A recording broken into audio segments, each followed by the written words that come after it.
In my opinion, Forrest Products built this town. It built the infrastructure.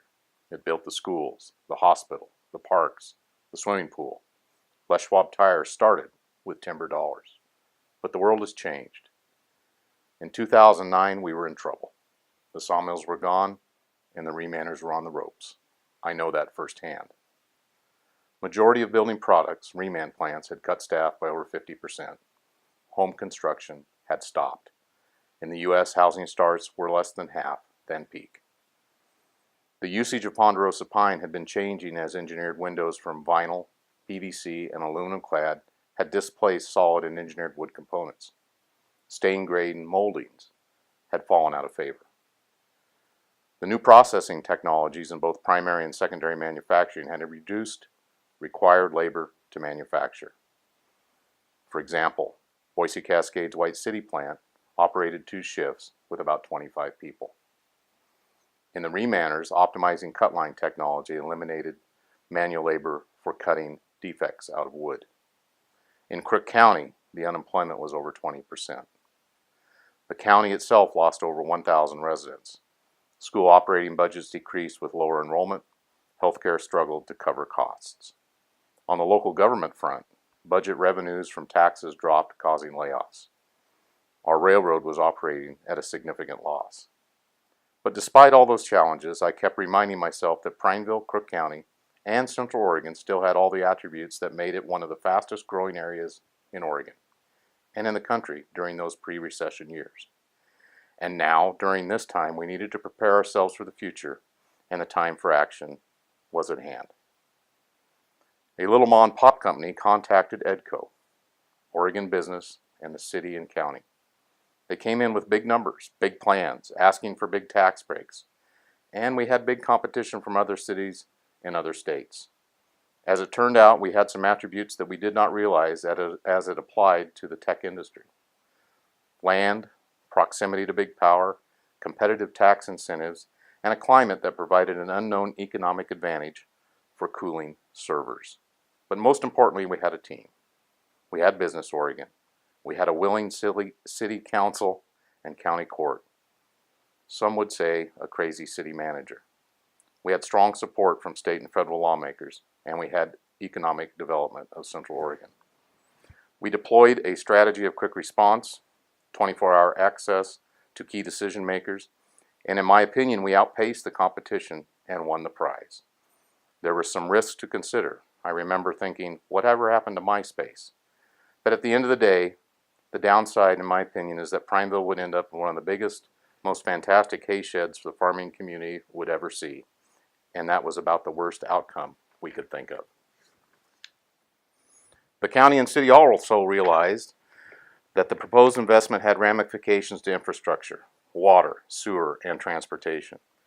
We worked with Facebook as part of the development agreement to include road upgrades, to and through streets and city services, collection of SDCs. We developed a transportation component, collected funding for the anticipated costs of traffic improvements on Highway 126, and we've leveraged those with ODOT on bringing improvement funding to the top of their list. I also wondered about a culture clash of all 20-something hoodie-wearing brainiacs going into the pastime asking for an IPA in front of a Paulina cowboy during rodeo week. In my opinion, a recipe for a fight. As Facebook broke ground, we started realizing the enormity of the project. The number of construction folks working at the site began to impact downtown businesses, gas stations, motels, restaurants, etc. The construction reached local furniture business, fasteners, fabricators. This effort and taking the risk helped Prineville build a bridge across the recession that without it would have been very much more difficult to cross. The risk that Facebook took on Prineville and Crook County also started to pay off, with data center operation efficiencies in Prineville becoming the envy of the industry. With Ken Patchett as our industry cheerleader, we soon had several tech-based companies looking at our area. Ultimately, we competed for and were successful with Apple. We again included in our development agreement company investment in local infrastructure, water system, roadways, and traffic improvement contribution for Highway 126. In a very short period of time, we had 2 active, large-scale data center concerns investing in Prineville, Crook County, and Central Oregon. As we rolled through the recession's trough, we continued to struggle with high unemployment. It was better, but still way too high. We started seeing new businesses set up shop in Prineville, businesses like Oaf Electric, BUCKSTOP. Interest in the railroad improved with more freight traffic. The county saw significant increases in permitting revenue and was able to sell unused county land to build cash reserves. The city began to receive meaningful increases to electrical franchise fees that enabled the city to maintain strong credit rating and facilitate debt restructuring, place a pension obligation bond that helps us manage our PERS liability. All those combined to strengthen our financial position. I was asked by Superintendent Dwayne Yucca to participate in a bond analyst review for the school bond that was ultimately successful. And for me and Dwayne to be able to highlight two of the biggest corporations in the country investing in Prineville made a difference. St. Charles Healthcare was willing to make an investment in our new hospital, and Brooks Resources worked with the city to facilitate a way to connect Combs Flat to the new school.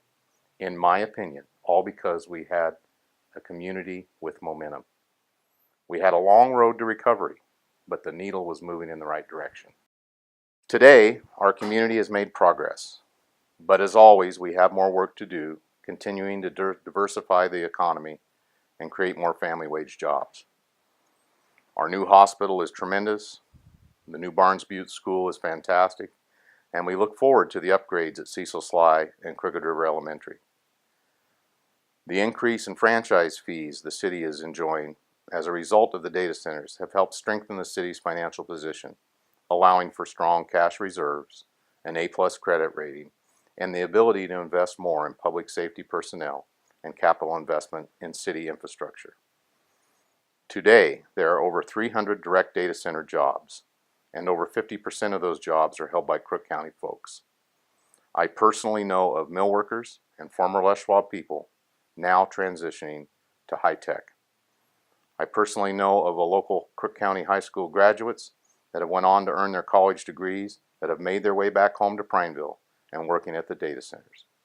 To me, that is success. Again, the community must think strategically and prepare ourselves today for what the future holds. The city's wetland project is a great example of that. When Eric Klon was faced with the challenge of a mechanical plant and its enormous costs, we developed a cost-effective, environmentally sound solution that expanded capacity for decades into the future and opened up public access to the Crooked River, all at a lower cost that provides rate stability well into the future. On the water side, throughout the country and especially here in the West, water resources are limited, and even though the data center development has provided the city with expanded capacity and storage at the airport aquifer, the development of groundwater resources is becoming more and more challenging. Early on, the city recognized that those close proximity of our wastewater treatment facilities to the data centers, the county landfill, and the industrial areas on the valley floor. We challenged ourselves to leverage the wastewater opportunity for a source that could be processed for industrial uses. I am thrilled that Apple has committed to build and fund a wastewater treatment facility in our community that will produce millions of gallons of level 4 quality water. This water will be more pure with less mineral content than the groundwater the city produces for our customers.